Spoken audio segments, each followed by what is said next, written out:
All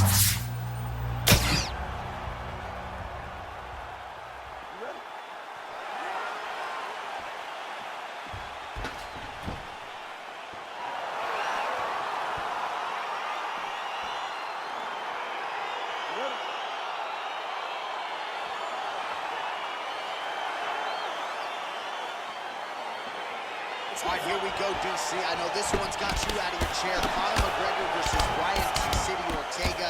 James Lurson. Boxing figures to be tested here tonight against McGregor. Yes, it's going to be tested, but as we saw in the Frankie Edgar fight, Ortega has unbelievable power and a confidence now in knowing that he can land and knock people out. But his easiest path to victory is to go and grab Conor, try and get him to grapple, and use that inter-bracing jiu-jitsu to try and find a submission. Big knee there. That knee hurt him. Oh! Beautiful kick.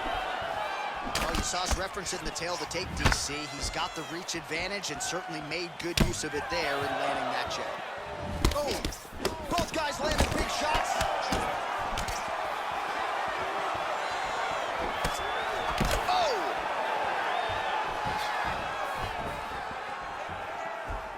Out of range with that right hand. And they separate. Out of range with that one. McGregor's lower jaw now starting to show signs of swelling. So just over 20 total strikes have now landed for Conor McGregor. Oh, he's had a huge strike right there. I'm not sure how many more of these his opponent can take. Massive shot that he landed. Great job.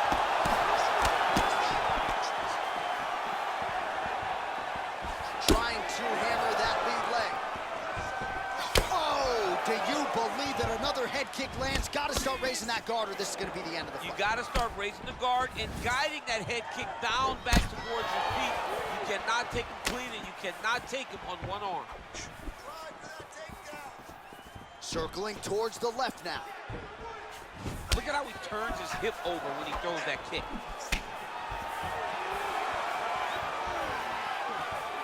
Trying to establish that jab once again. Wow, actually got the takedown. All right, he's got side control here, DC. You know, he's got a lot of different submissions in his arsenal once this fight gets to the ground. A lot of top pressure being applied here. Side control now, able to isolate the left arm, and this could be the beginning of the end, DC. He isolated that Kimura. Look for him to step over with his left knee, lift his opponent onto his side to try to get the angle to finish the submission. Wow. Full guard now, DC. For the top fighter, you got to be very careful because most submissions come from the full guard. So advance to half. Try to build posture. But if you're the bottom person, the moment your opponent tries to move to the next position, build a shield. Kick off the hips and get back to your feet. Final seconds of round one. Round two straight ahead. All right, so that's the end of the round. The cut on the cheek is only getting worse. Thankfully, it is below the eye and not above it, but still a source of adversity for him here. All right, let's check out some of the action, DC, and how about the punching acumen by that fighter in that previous round? He does not waste anything. He does not loop punches. Everything's tight. Everything's precise. He's a sniper. We always talk about how he's a sniper. He is a sniper, and it showed in that exchange that allowed him to drop his opponent. You're fine. Everything is good, okay? I know you can do better than this. Listen, I need you to get out there.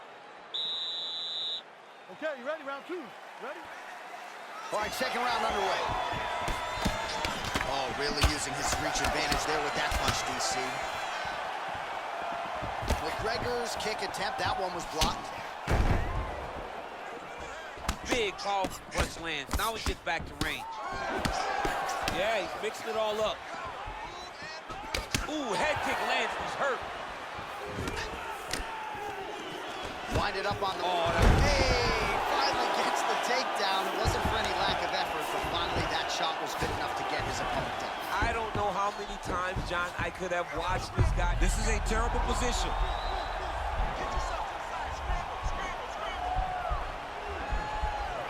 Oh, nice.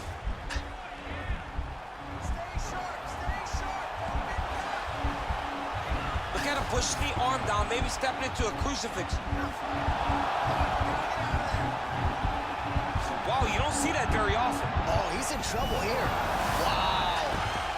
All right, right into side control here, DC. Biggest difference between half guard and side control? Well, side control to me feels like a little bit less control because now my legs aren't really doing anything anymore. Now I'm controlling you with my upper body. So I've got to be very, very aware. It's still advantageous, but it just seems a little more free-flowing than having something like a half guard.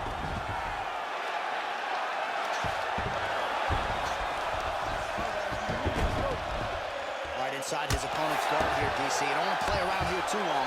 No, you got to either have 2 hands in or 2 hands out. Or guys start to attack triangle. Just over 2 minutes now to go in round 2. Close guard. Strong bottom work here, staying busy. All right, side control now. All right, bottom fighter here, maybe looking to hip escape, DC.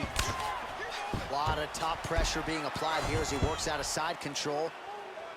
All right, so inside the open guard of his opponent. You got to be careful playing around for too long here on the ground with this guy.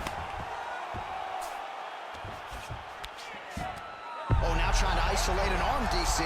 He needs to move his hips back to cover. He cannot allow him on that angle. Oh! Continuing to try to manipulate the head here. Now he falls back into the finisher position.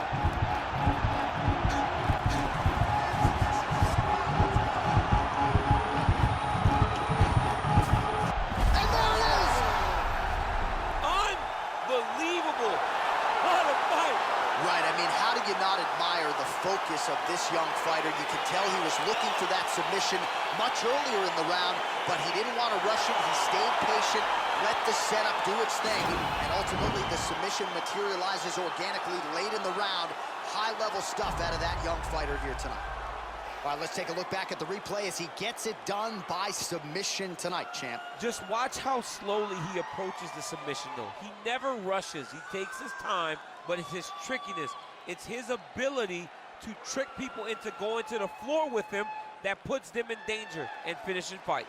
So on the strength of a monumental submission win tonight, the celebration is on for the UFC featherweight champion of the world, a most deserving king of the 145ers. Ladies and gentlemen, referee Dan Liliada's called a stop to this contest at 4 minutes, 26 seconds of round number 2. Declaring the winner by submission due to an armbar, and still the undisputed UFC featherweight champion of the world, Brian T-City Ortega. All right, so there he is, came in the champion, and he will exit that way as well. The UFC's king at 145 pounds. This dude might be the best pound-for-pound fighter in the world. He may just be the best fighter across all divisions inside the octagon. His skill set is so complete that he makes these great fighters look as if they don't belong in there with him. Tonight was another classic performance by this gentleman.